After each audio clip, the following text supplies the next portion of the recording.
صحبت میشوند و یک همصحبت دومی نیز داریم. جناب محمود کبیری، روحشناسی شناخته. خیر مقدم.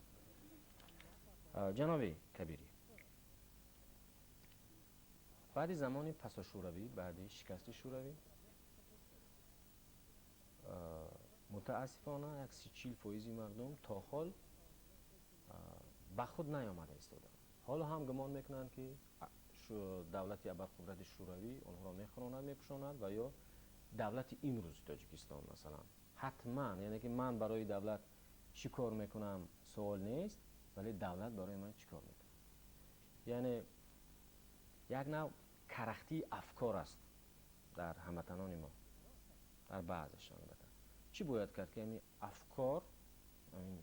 افکار مردم به تحریک آورد تا آنها بیدار شوند در بازسازی، در بنیادگری، در اقلا آباد نمودن زندگی و کاری آیلویشان.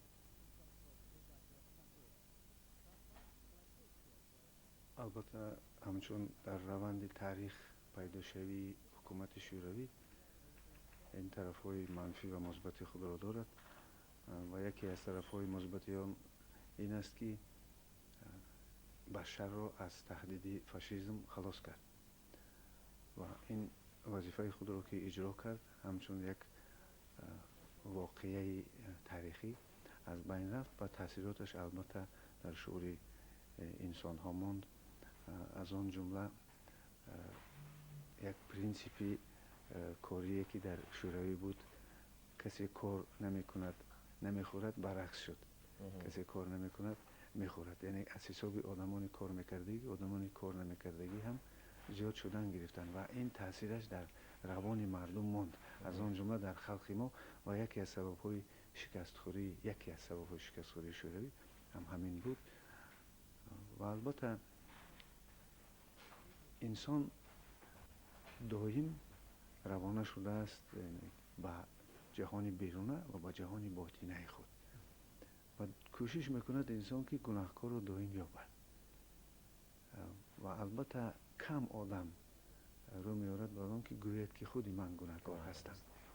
این بسیار مشکل است، چون که همه انسان خودش رو دوست می‌دارد و بگذارید دوستداری به خودپرستی نیارد، چون که خودپرستی، شخص پرستی این به آن آورده میرساند که انسان دیگران را استفاده میبرد به مقصدهای خود و از آنها سپاسگزار نیست. وقتی که با بخواهش این آدمان روندهای تاریخی که آنها زمان انکشاف، زمان قلای بلند رسیدن، زمان افتیش، زمان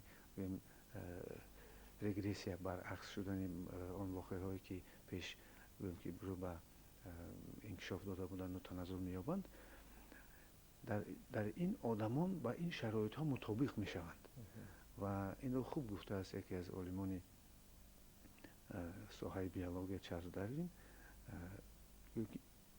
انتخابی طبیعی و این انتخاب طبیعی کسانی که به شرایط هایی که وجود دارند مطابق میشوند زنده میمانند. از آن جمله آن آیله یا که آن گوییم که جانداران، حیواناتان رستنی و کسانی که مطابق نمیشوند متاسفانه نیست میشوند.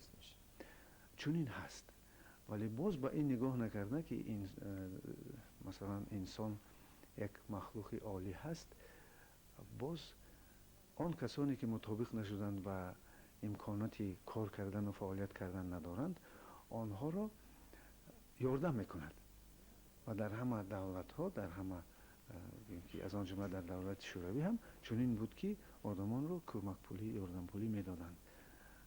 این همچون یک وظیفه دولت حساب کرده میشد و تصور کنید که این تاثیرات خود را به شعور انسان رسانید و انسان دائم انتظار میشد که البته یگان یاردم از بیرون رسیده میشود و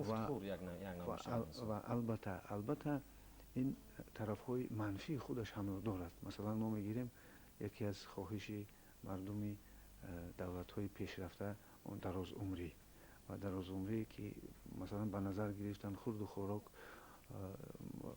خوب و دمگیری، کار، فعالیت های کاری و مثلا همه اون سیستم های روزگار خود رو به تنظیم در آوردند و عامل های کسلی کننده رو که برطرف کردند، عمر آنها دراز شد و در اون مملکت ها پیران زیاد شدند.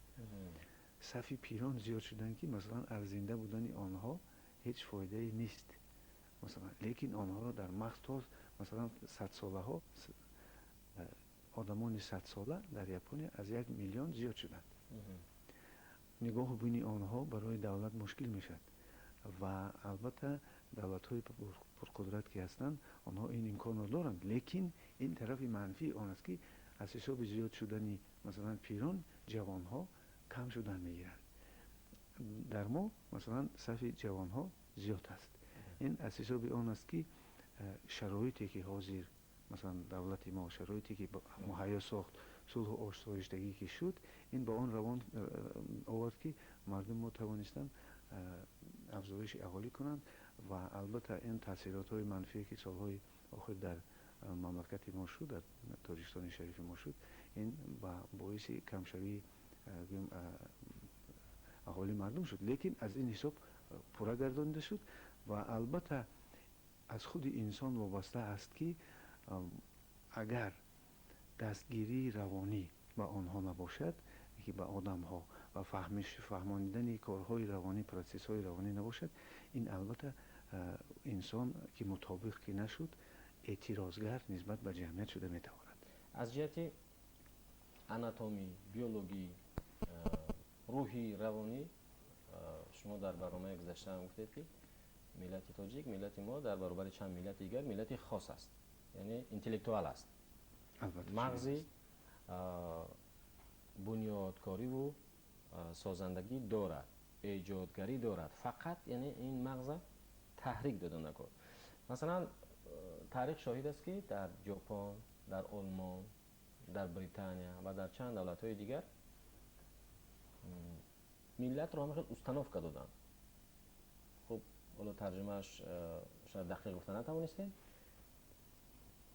تو ملتی برازنده‌ای، تو ملتی زوری، تو سازنده‌ای، تو بنیانگری، تو عالمگیری و همطور شد. یعنی از جهت روانی هم پس تاثیر رساندن امکان دارد که البته متاسفانه علم روانشناسی نگی اگر کمتر دیگر حکومت شوروی میموند، علم روانشناسی میتوانست که در تاجیکستان ما هم تحریزی شود. متاسفانه به مردم ما نرسید و همون خرافات و فهمشات های کهنه در مردم ما ماندن. تعصب در مردم ما ماندن. علم روانشناسی مقصدش همین است که اگر انسان خودشناس شود میتواند که با کارهای دست زند که به مقصد رسد، یعنی اون کارها از دستش بیاد. از آن جمله خوجین صاحبی وجود خود شدن، صاحب فکر خود شدن، صاحب اراده خود شدن. و البته آنها این سر شد از عصر 20 اولهای عصر 20 که تلقین کنی را که به آدمان یاد دادن و آدمان وقتی که خود را تلقین کردن و دولت ها این را به شکل عمومی کردن و این باعث آن شد که مردم توانستند که اقتدارهای نهانی که در معینه سر هستند آنها را بیدار کنند. این شعور جمعیتی را تقویت دادن. البته وقتی که فرد انکشاف یافت، وقتی که فرد پیشروی کرد، جمعیت هم پیش می رود، چون که جمعیت از فردها که ساخته شده است و ذخیره های معینه که به انتها هستند، آنها امکان پیدا کردند که این ذخیره ها را در انکشاف جمعیتی خود استفاده برند. ولی مثلا این هر چیز آفت خود را دارد. مثلا علمی استناف که تلقین دادن این هم آفتش دارد. مثلا نمیسا یعنی گیتلر گرفت اینو استفاده بود در ملتچگی، یعنی اگر کمی از حد گذرد این آورده به ملتچگی میرساند که باز ملت را در بلا ماندنش ممکن است. ولی اینو در کارهای علمی خود ما اثبات کردیم که در حقیقت ملت تاجیک در روش انکشاف خود بهترین گین‌های دیگر ملت‌ها را صاحب شد. چون که ما اگر گوییم که 1000 سال ما سرکوب بودیم و 1000 سال گوییم که مثلا دوی ما در مملکت‌های ما چی در کشور ما که باعث توجه مثلا دیگر خلق و قوم ها بود، سببش آن بود که اینجا طبیعت زیبا داشت، آب و هوای نقص مثلا همه نعمت‌های خداوندی در اینجا که هستند دویم دقت مردم بیگانه را جلب میکرد و این برای ما طرف مثبتش هم بود که در آموزش بهترین گنهای آنها گرفته شد و حالا در گویم که نگاهی شعور کائنات که خواسته داشت نسبت به ملت ما که یک نوعی ملت پیدا شود که همه طرف انکشاف یافتگی هست. یعنی که ما معنی سری تاجیک هم جسماً انکشاف یافتگی هست، هم احساساً انکشاف یافتگی است، هم عقلاً و هم روحاً انکشاف یافتگی است.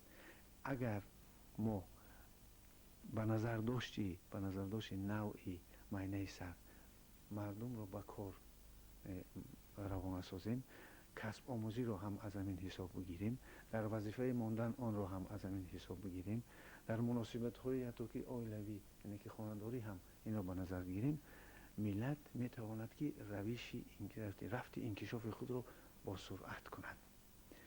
از همین حساب است که همه جد و جهد ما هم در همین است که جمعیت ما فهمد که علم روان وقتی که در سیستم جمعیت جاری که شد این یک تکان عظیمی میدهد برای انکشاف ملت ما. ولی اگر حاضر ما این رو استفاده نبریم با اون مشق‌های روحی که ما پیشنهاد کرده ایم و کار کرده ایم و آنها را به هر گونه حالت‌های مردم روانه ساخته ایم، اگر آنها مردمی شوند، ما در این حالت میتوانیم که روش گذریشی جمعیت ما را از احساس به عقل بتزانیم. چون که هر جمعیت مانند آدم انکشاف می‌یابد. مثلا زمانی هست که آدم کودک هست، جسمش انکشاف می‌یابد تا 25 سالگی. مثلا از 13 سالگی تا 34 سالگی احساس آدم انکشاف می‌یابد. از 7 سالگی تا 40 سالگی عقل آدم انکشاف می‌یابد و از 40 سالگی اون طرف روح انسان که انکشاف می‌یابد و این حساب و کتاب مثلا روح شناسی هست. ما در همین دور باید کارهایی رو کنیم که گذریش از احساس رو به عقل رو بتزانیم. گمان میکنم در این عمل خیر نقشی معارف باید خیلی برازنده بزرگ باشد و نقشی خانواده و البته برنامه‌های مخصوص تعلیمی که چنان که گفتید و طفل را، کودک را از خردی تلقین کند که چگونه ملتی، چه رسالت داری در روی زمین، کیها داشتی، یعنی امکانیتی مثلا فتح دنیا را داری حتی در علم و معرفت، چون بزرگان مملکت سین و فلان و فلان رازی و بیرونی و فلان فلان، یعنی از خوردی ولی متاسفانه در ما در تربیت اطفال در خاندان کمتر سهم میگیرن. برای فرزندان با جز کتابی درسی کتاب نمیخرن، با کورس های مثلا لازمه آنها را شامل نمیکنن و هر چی که در اون مکتب شود همون اکثرا همینطور است. ولی در خارج کشور اینطور نیست. البته برای آنکه مثلا معنی چپ انسان که معنی عقلی است انکشاف یابد رو تکان دادن نکرد. مثلا ما اگر در مملکت‌های خارجی چندین بار که رفتیم، ما در ماشین‌ها، در مترو، در پاییست آنها رو می‌بینیم که در دست گازت یا کتابی دارن می‌خوانند. ولی حالا هنوز می‌شود هنوز در ما به شکل عمومی این چیز دیده نمی‌شود. کتاب خواندن اینی که صدرالدین عینی و همین بزرگیش درک کرده بود. وقتی که وصیت میکند وصیتش همین بود که 2 ساعت تاجیک رو گوید که کتاب خواند و این چیزو که درک کرده بود و برای همین به مردم گفت بگذار حالا که امکان نیست 2 ساعت نه، بگذار از اول از نیم ساعت سر کنند. یعنی که هر روز در کدام خانواده ای نباشد، هر روز باید 2 ساعت نه، نیم ساعت یا 1 ساعت خود رو در خانش اثر کرده از کارگر عادی تا کارگر بلند باید صرف کنند. قبل از صحبت ما جناب آقای محمد رضا از ایران همکار ما گفتن که در ما چنین دستور است 8 ساعت خواب، 8 ساعت خانش، 8 ساعت کار. ببینید یعنی که برای چی مردم ایران زیاد میخوانند و ببینید که علاقه نشاندادهای هم علمی، هم در آسمان، هم در زمین، هم در این، هم در تکنولوژی رشد کرده است.